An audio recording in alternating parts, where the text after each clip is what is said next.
All right, Saagar, what are you looking at? Well, a few weeks ago, I did a monologue here. It got a lot of attention. Why The Rock should run for president. It was based upon my long observation of The Rock as an American icon who could transcend the culture war, who seemed genuinely pro-America. And up until now, I thought an ideological ally at least against the worst strains of our woke culture. But as longtime viewers know, I'm happy to admit when I'm dead wrong. It seems that he was on a mission to make me so with the most recent Joe Rogan controversy. Now, at the beginning of all of this, I was frankly excited. The Rock, unlike many celebrities, seemed to actually stand up for Rogan, commenting on his original response around COVID, saying, quote, "Great stuff here, brother. Perfectly articulated. I look forward to coming on one day and breaking out the tequila with you." When someone actually accused The Rock of clout chasing off of Rogan, he even responded, quote, "I don't clout chase. I've been buddies with Rogan for many years." His response was articulate. Straight up and fair. For years, he and I have talked about me going on his show. One day I will, and we will drink tequila, a lot of it. Great. As ringing as an endorsement as it gets from arguably the biggest celebrity in all of Hollywood. It actually meant a lot to the discourse at the time. And then in the course of 24 hours, everything changed. After a man named Don Winslow tweeted, quote, "Dear The Rock, you're a hero to many people. Using your platform to defend Rogan, a guy that used and laughed about using the N-word, is a terrible use of power on your part." And you know what he did? He responded, quote, "Dear Winslow, thank you so much for this. I hear you as well as everyone here 100%. I was not aware of his N-word use prior to my comments, but now I've become educated to his complete narrative. Learning moment for me." Oh my God. I just gotta say, that is so incredibly disappointing. Nobody asked The Rock to comment on this thing in the first place. And then immediately afterwards, you denounce somebody who you now claim to be your buddy of years? Why, man? Why? The Rock's brand is that he's authentic. The response to Rogan certainly seems so. But then in the span of 24 hours, you get some weird corporate HR doublespeak denunciation of somebody you claim to be a friend.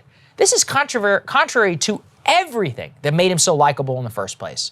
And the biggest problem is, by bowing to the mob, in this case, The Rock is opening himself up to all sorts of hypocrisy. You want to play the who said the N-word game without any public context? Okay, what about Mr. Don Winslow, who tweeted this in the first place? Turns out, Winslow has used the N-word dozens of times in his books, his book, The Force, his book, Savages, his book, Gentleman Hour, his book, High Lonely, his book, The Border. You guys get the idea?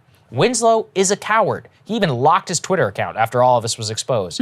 But it just shows how dumb this game is. Take The Rock himself. He used the word tranny like a decade ago when insulting a random person on Twitter. Now look, I say all of this as a fan of The Rock, trying to point out to him and his ilk, you don't have to play this game.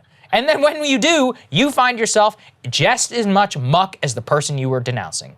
You destroy your brand that made you popular in the first place. And worse, you create a system which has no bottom in American public life.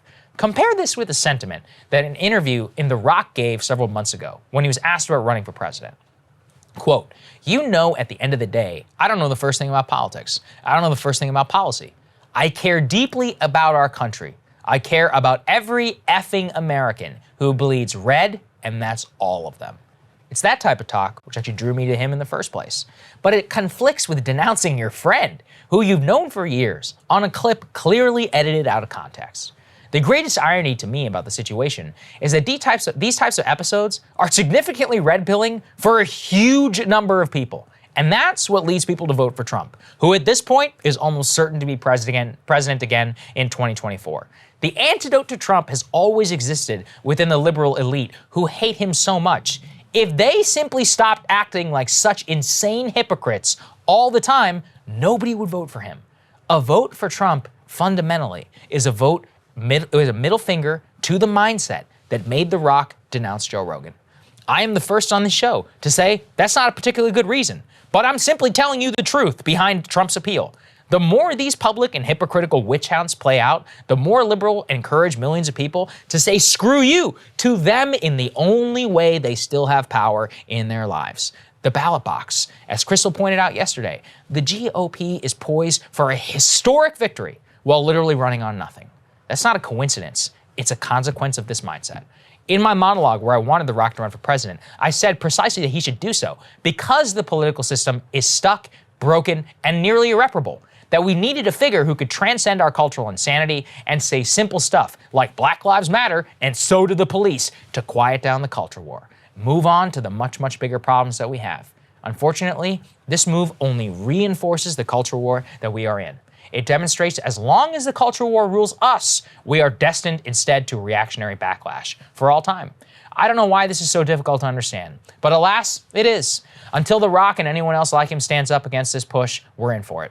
I'm going back to despairing, but don't let anyone say that I don't admit whenever I'm dead wrong. That was a quick I'm back. turnaround. Yeah, it was We got a 2-week whole how turnaround. it started, how it's going thing Yeah, in it's like like- 2 weeks. Hey guys, thanks so much for watching. That's right. Just as a reminder, you can become a premium subscriber today. Watch the full show completely uncut, our reactions to each other's monologues. You get to listen to it, you get to ask us questions, all that good stuff. Link is right there in the description or at breakingpoints.com. Best of all, great way to say screw you to the mainstream media.